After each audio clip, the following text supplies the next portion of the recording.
آداب ناظرین، میں فیض الباری ملی ڈائجسٹ کے خاص گفتگو اور ملاقات میں آپ کا استقبال کرتے ہیں۔ ہمارے ساتھ ایک بہت ہی محترم گیسٹ ہیں، بہت ہی محترم مہمان ہیں، مفتی حنیف احرار قاسمی صاحب، آل انڈیا امام کونسل کے نیشنل وائس پریزیڈنٹ ہیں۔ ہم آپ کا استقبال کرتے ہیں۔ سب سے پہلے آپ سے جاننا چاہیں گے کہ یہ جو پورا حجاب کا مسئلہ چل رہا ہے، آپ اس کو کس طرح سے دیکھتے ہیں، یا ایک علماء کی نظر اس کے اوپر کس طرح سے ہونی چاہیے؟ دیکھیے، سب سے پہلے ہم ملی ڈائجسٹ کا شکریہ ادا کرتے ہیں کہ انہوں نے ہمیں دعوت دی اور آپ حضرات کے ذریعے سے ہمیں قوم تک اور خاص طور سے اس وقت جو مسائل چل رہے ہیں اس کے اوپر بات پہنچانے کا موقع ملا ہے۔ جزاکم اللہ خیر۔ یہ جو مسئلہ چل رہا ہے، اصل میں حجاب کا مسئلہ، یہ کوئی مسئلہ نہیں ہے، یہ ہمارے ملک کا مسئلہ نہیں ہے، اور یہ ملک آج سے نہیں ہے، آزادی کے بعد سے جب سے یہ ملک بنا ہے اور اس کا ایک دستوری آئین مقرر کیا گیا ہے، اس کے حساب سے تمام کمیونٹی کے لوگ زندگی گزار رہے ہیں اور گزارتے رہے ہیں۔ پہلے بھی گزارتے تھے، ابھی بھی گزار رہے ہیں اور آئندہ بھی گزاریں گے انشاءاللہ۔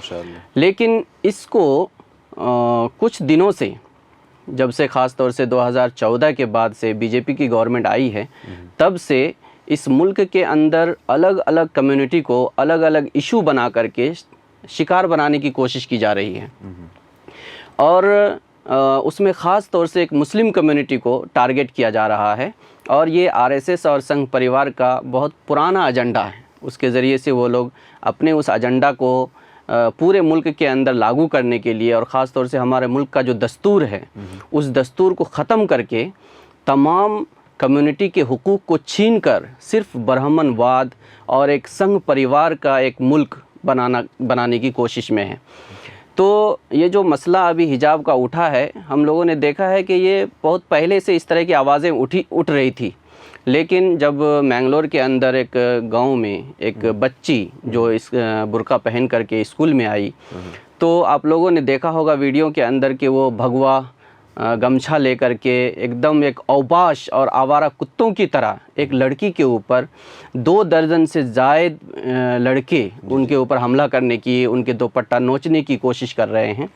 تو یہ تو انسان نہیں کر سکتے ہیں، انسان کا یہ کام نہیں ہے اور انسانی حرکت بھی نہیں ہے۔ تو ہمارا ملک جو صدیوں سے گنگا جمنی تہذیب کا ایک گہوارہ رہا ہے، اس ملک کے اس تہذیب کو، اور خاص طور سے جو ہمارا دستور ہے، دستوری حقوق ہے، اس کے جو اقدار ہیں، اخلاق ہیں، اور سب کو جو آزادی، بولنے کی آزادی، پہننے اور کھانے پینے کی آزادی، رہنے سہنے کی آزادی دی گئی ہے، اس کے بالکل خلاف ہے۔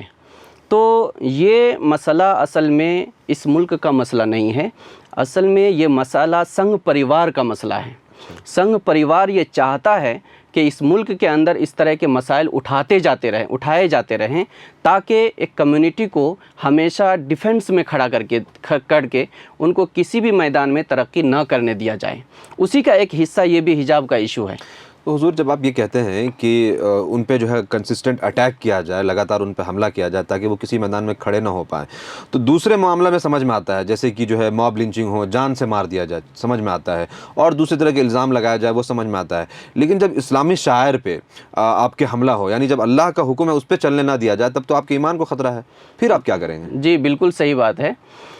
اسلام کے اندر ایک چھوٹا سا بھی شعار ہے، وہ ہمارے ایمان کا حصہ ہے، اس میں کوئی شک نہیں ہے۔ اور ایک مسلمان جو صحیح معنی میں مسلمان ہے اور اس کے اندر اسلام اور ایمان ہے، وہ اللہ پر یقین رکھتا ہے، رسول اللہ صلی اللہ علیہ وسلم کی شریعت کو اپنی شریعت مانتا ہے، اور ان کو یہ بھی یقین ہے کہ ہم کو ایک نہ ایک دن اللہ کے سامنے حاضر ہو کے اس کا جواب دینا ہے، تو وہ انسان کسی بھی شریعت کے کسی بھی شعار کے خلاف زندگی نہیں گزار سکتا ہے۔ یہ جو ہمارا حجاب کا مسئلہ ہے، یا عورتوں کے حجاب کا جو مسئلہ ہے، یہ ایک شرعی مسئلہ ہے، دینی مسئلہ ہے، اور اس مسئلے کو سیاسی مسئلہ کہتے ہیں کہ یہ دینی مسئلہ ہی نہیں ہے اور سماجی مسئلہ بھی ہے۔ یہ ان کی ایک رائے ہو سکتی ہے، لیکن یہ اسلام کی رائے نہیں ہے۔ اسلام میں قرآن شریف میں اللہ تبارک تعالیٰ نے سورہ نور کے اندر اور سورہ احزاب کے اندر ایک واضح طور پر اللہ تعالیٰ نے کہا ہے، خود حضور صلی اللہ علیہ وسلم نے کئی حدیثوں میں، ابو داود، ترمذی اور بیہقی، سنن بیہقی، بخاری وغیرہ میں بہت سارے حدیثوں میں آپ صلی اللہ علیہ وسلم نے